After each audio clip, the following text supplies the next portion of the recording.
Hey guys, I have a few announcements / things I want to talk to you about. In the event that you just want to skip ahead to the episode and don't care about what I have to say, that's fine. Click the link right here or jump to the time code you see listed. There's a lot of information I want to talk to you about, so it's going to be a long one. Feel free to skip ahead if you want, just to get to the meat and potatoes. No big deal. Today, I'd like to talk to you guys about 3 things: sponsorships, Patreon, and community events. So, let's start off with sponsorships. And I just kind of wanted to give my 2 cents as to why we don't take brand deals. The Completionist does not take brand deals from gaming companies to play games. Now, we did this a few times, once or twice in the beginning, and the experience never turned out as good as we had hoped. I know a lot of you guys are going to ask yourself about the times in the past when we have received games early, like with Nintendo and Hyrule Warriors recently. Well, technically speaking, we're considered press, and the game companies don't pay us or critique us. They give us the games, so we'll critique them. And when those contracts do come through, I fight to ensure that our views are not silenced, and we get to say whatever we want about the game. 100% transparency with them, and 100% transparency with you guys. Love it, hate it. It's the developer's job to make sure the game is fun, and it's our job to make sure that they did their job. Yeah, with that said, in the event that we do take brand sponsorships, they will not be from gaming companies. They'll most likely be from places like Audible.com or Dollar Shave Club. Now, why should we take these brand deals, right? Doesn't this seem a little disingenuous about the whole situation? Well, here's the deal, guys. The reality is YouTube AdSense is not great, and sometimes brands are able to pay high top dollar amounts that equate to months and months of work. And aside from Greg and myself, we operate 4 YouTube channels with a staff of 9 people. So as you can tell, we have a lot of overhead. And I can promise you that any and all brand deals that do come through That One Video Gamer will not affect any of the content that you see. And I just want to be transparent, 100% honest with you guys. Next, I want to talk to you guys about Patreon. Now, before all of you guys roll your eyes about, oh, another YouTube channel that's begging for a handout, let me be clear that we were actually one of the first YouTube channels to beg for handouts. We were one of the first ones on Patreon. We've worked with them closely. We've been doing it since January of this year, and this is the first time we're making it publicly known on YouTube that we do have a Patreon. Patreon is like Kickstarter. You can support your favorite content creators, except for us, it's a weekly service that we deliver rewards to you guys. Things like exclusive live streams, background arts for your desktops, behind the scenes footage, scripts, all of that kind of fun stuff.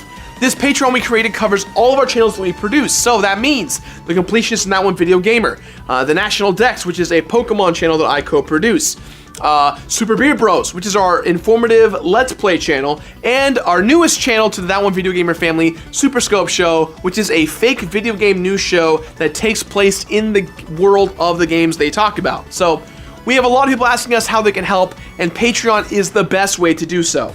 A few of you, I'm sure, are thinking, hey, what if we don't have money and we can't help? Well, you know what? Don't worry about that. It's no big deal. No matter what, whether or not you help towards donating to the channel, it doesn't matter. Nothing changes. We're still going to produce our best content for you guys.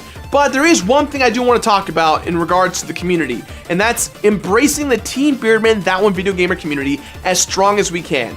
From here on out, I'm going to be linking our Twitch account to YouTube, so you're going to see a lot more live streams happening daily, every single week, Monday through Friday streams, and we're going to have a lot of different programming planned just for you guys. So for instance, when this video goes live, in the evening, you're going to be seeing, for our Friday slot, Friday Night Fights, where you guys can play against me and my community members live on Twitch on different various fighting games. Today we're going to be doing Super Smash Bros. 3DS, so I'll be there battling everyone and anyone who wants to join us. Will I be there every single time? No, but you will see a lot of people who do help make The Completionist.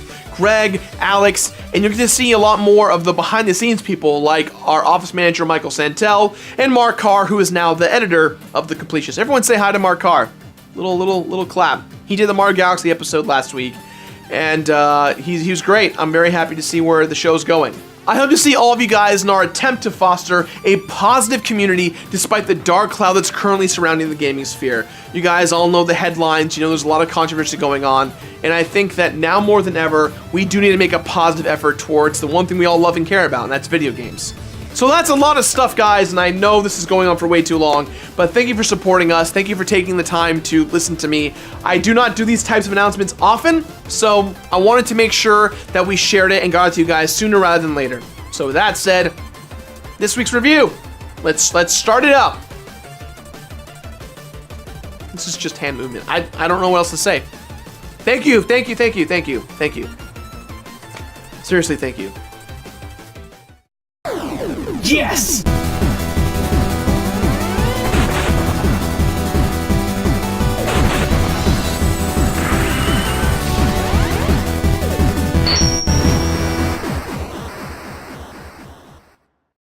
Ninja Gaiden, Garden, I don't, Shinobi? Hello everyone, and welcome back to a brand new episode of The Completionist. And today, guys, we're going to be playing one of the most notoriously difficult games on the Nintendo Entertainment System. And the best part about it is, you don't need to look like a ninja. Although I'm sure that if you did look like a ninja might judge you for not looking as ninja as that ninja. Hashtag ninja judgment.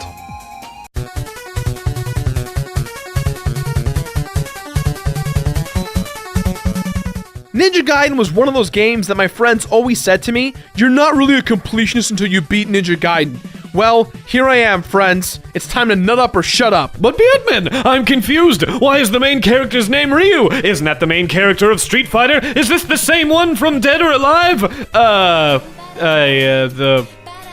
physics, they're just so jiggly. Oh boy, okay, yes. Ryu Hayabusa from Dead or Alive is the same person from the Ninja Gaiden series, but not the same person from the Street Fighter series. Too many Ryus. Not enough jiggliness. All right, let's move on. Okay, wait, just hold out. Go, come on! The tale of the first Ninja Gaiden is that of revenge. The game starts out with our hero, Ryu, devastated by the loss of his father. Ryu finds a letter written to him by his father informing him that he had a life or death duel, and that if he does not come back, Ryu is to take the Dragon family sword and take it to the United States and give the sword to an archaeologist named Walter Smith. Hello there, I'm generic American named archaeologist Walter Smith.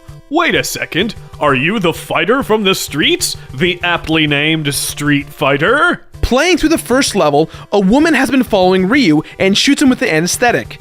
When he comes to, the woman gives him a little demon statue. Going further into the game, Ryu hands the statue over to Walter. Walter reveals that there's an evil power that's stored between two statues, shadow and light statues. From here, well, I don't want to give too much away, but essentially, Ryu gets captured by the Special Auxiliary Unit of the Central Intelligence Agency. That's right, he gets captured by the CIA. Foster, the man in charge of the unit, explains Walter and Ryu's father's past activities as they found an ancient temple that had a great evil. They sealed the temple, and the two statues are the key ingredients in keeping everything in check. Yet there's an evil force named the Jakao, I think it's a guy named the Jakao. There is an evil thing called the Jakao. It's trying to lift the seal and awaken the demon. Did you say Jamiroquai?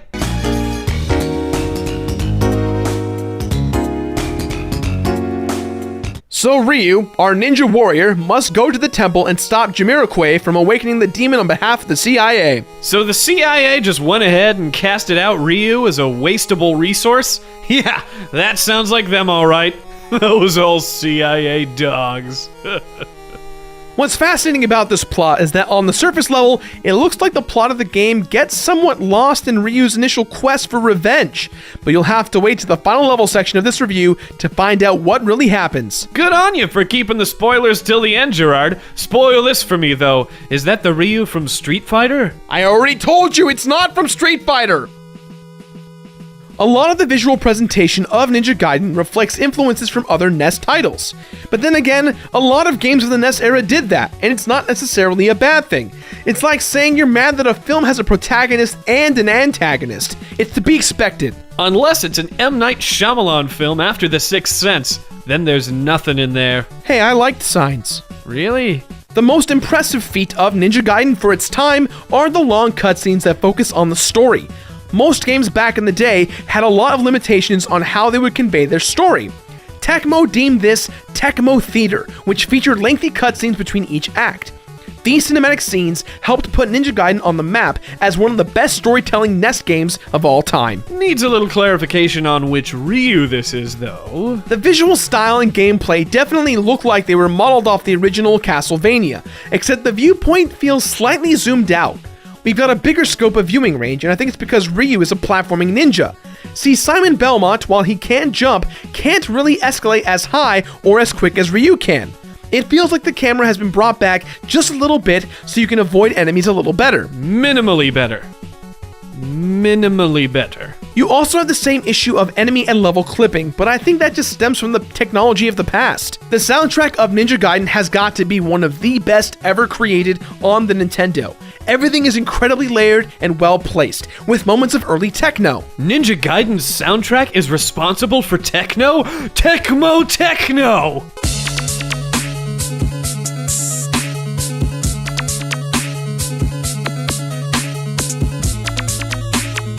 Ninja Gaiden is split into 20 levels across several acts that will feature Ryu stabbing and jumping all over the place. It's important to know that Ninja Gaiden is not a beat-em-up, but it's a platformer. Like Ninja Mario? Ninja Gaiden's gameplay is by no means revolutionary for a Nintendo game. There is one exception though, but we'll talk about that a little later on.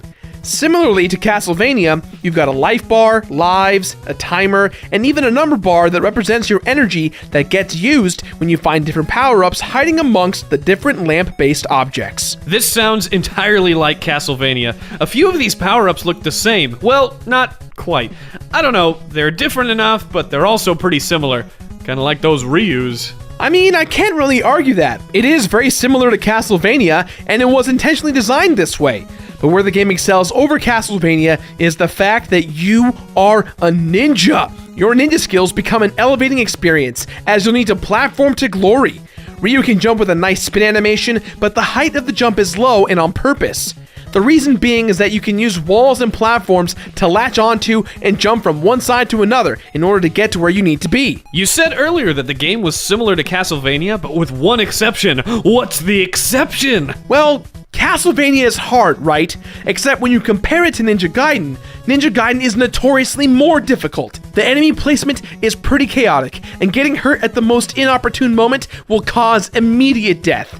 If you climb a ladder and then get hit by an enemy and fall off, you die instantly, and every level gets more difficult. Gerard, you seem to be doing just fine. Go Ninja! Go Gerard, go Gerard, go! Go Gerard, go Gerard, go! Go Ninja Rod! Go Ninja Rod, go Ninja Rod, yo! That's because I practiced a lot. It took me several hours to get good at this game. But see, with all this difficulty attached to it, the boss fights are an even bigger pain in the ass. But that's kind of true until you figure out that every boss has a power-up or method of killing them that makes everything go by way quicker. Yo, he's jumping, he's flying through the air, look how he goes. He's so cool, throwing his ninja stars and doing his thing with the stuff and the thing with the stuff. Yeah, with all that out there is no completion bonus, so if you beat the game, you completed the game. Hooray! You know, sometimes it's nice to play a game that does not have a completion bonus. You have no idea how much less stressful it is for me. Go Gerard, go! Go Gerard, go Gerard, go!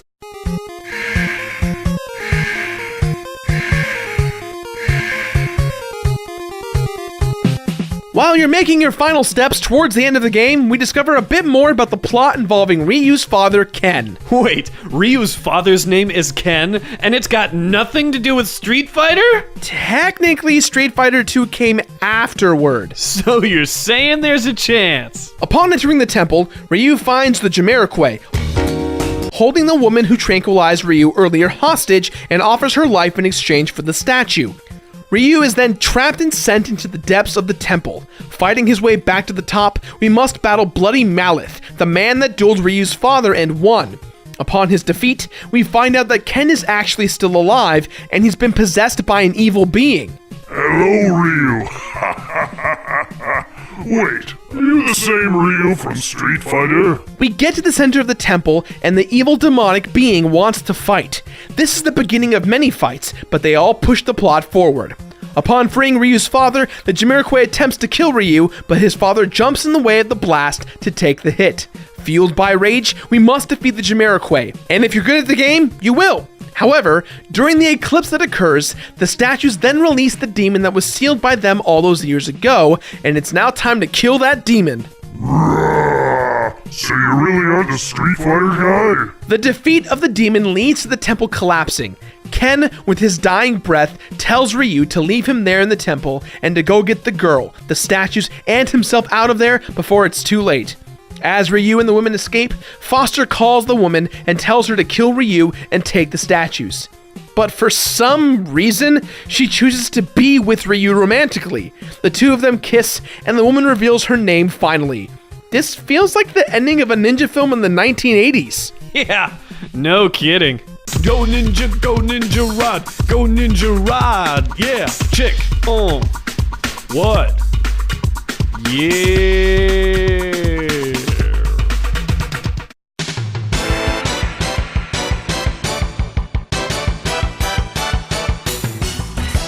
Ninja Gaiden does not mess around. Like I've said many times before, it's very hard. The biggest appeal of Ninja Gaiden is the story. I was engaged and I was pretty impressed. The soundtrack is great, and even the remixes you might find on the internet sound so similar to the original, it just shows how good the music was all that time ago and how it still holds up. 20 levels of hell. Really? You aren't Ryu from Street Fighter? That's what awaits you in this game. This game is pretty linear, but you'll need to be able to bring your A game when it comes to platforming and dodging enemies, which goes hand in hand with deciding when to take a hit versus when not to. There is no completion bonus, and if you just take your time to learn the levels and figure out the best way to fight the bosses, you'll get tons of enjoyment out of this really hard game. Ninja Gaiden was a surprise. I didn't know what to expect, considering that the first Ninja Gaiden game that I played was on the original Xbox. I cannot reiterate this enough. This is the kind of game that puts hairs on your chest. You want to brag to your friends about an old NES game you're good at? This is the one. Has the game aged well? Well, as well as a NES game can age, I suppose. No completion bonus? No problem. It's still worth every minute of fun. However, newcomers out there, be forewarned, you might find this game pretty damn hard. But you know what? It's okay to have some hard, difficult games every now and then. With that in mind, guys, this game gets my completionist rating of Complete It. Complete it! And after you complete it, don't forget to subscribe. Don't forget to check out our most recent videos. And it's Friday, which means we got another new Spotify playlist for you waiting over at thatonevideogamer.com. Link in the description below. Back to you, Gerard. That song won't be a part of the playlist. That's all the time we have for today, guys. So as always, leave your thoughts somewhere on the internet. There's so many places to do it, mostly on YouTube. But you know what? While you're at it, thumbs up, favorite, share, like, subscribe, all that stuff. Follow us on the socials, your Facebooks, your Twitters, your Tumblrs, your Instagrams, your Twitch, your Spotifys. God, there are so many socials, and I'm so sorry for throwing it all at you. But hey, you know what? If you like the show, best way to do it, just check them out. That's always good to know. Keep up to date, all that great stuff. I don't even know what I'm saying. If you're still here, tweet at me, #BallsOfSteel, and tell me what are some of your accomplishments on older games. I'm talking old, hard, difficult. Castlevanias, the Contras, all the freaking Ninja Gaidens, all that stuff, let me know. Now, if you excuse me, Ninja Rap. It's in the script. I don't know what that means, but we're gonna figure it out. Ninja Rap, go. 1, 2, 1, 2, 3, 4. Go Gerard, go Gerard, go. Go Gerard, go Gerard, go. Go Ninja Rod. Go Ninja Rod, go Ninja Rod. Yo, he's jumping, he's flying through the air. Look how he goes. He's so cool, throwing his ninja stars and doing his thing with the stuff and the thing with the stuff, and he's flying through the air, like I said before, still flying through the air. What? Go Gerard, go Gerard, go Gerard, go. Go Gerard, go Gerard, go. Go Ninja Rod, go Ninja Rod. Yeah, chick, what? Yeah.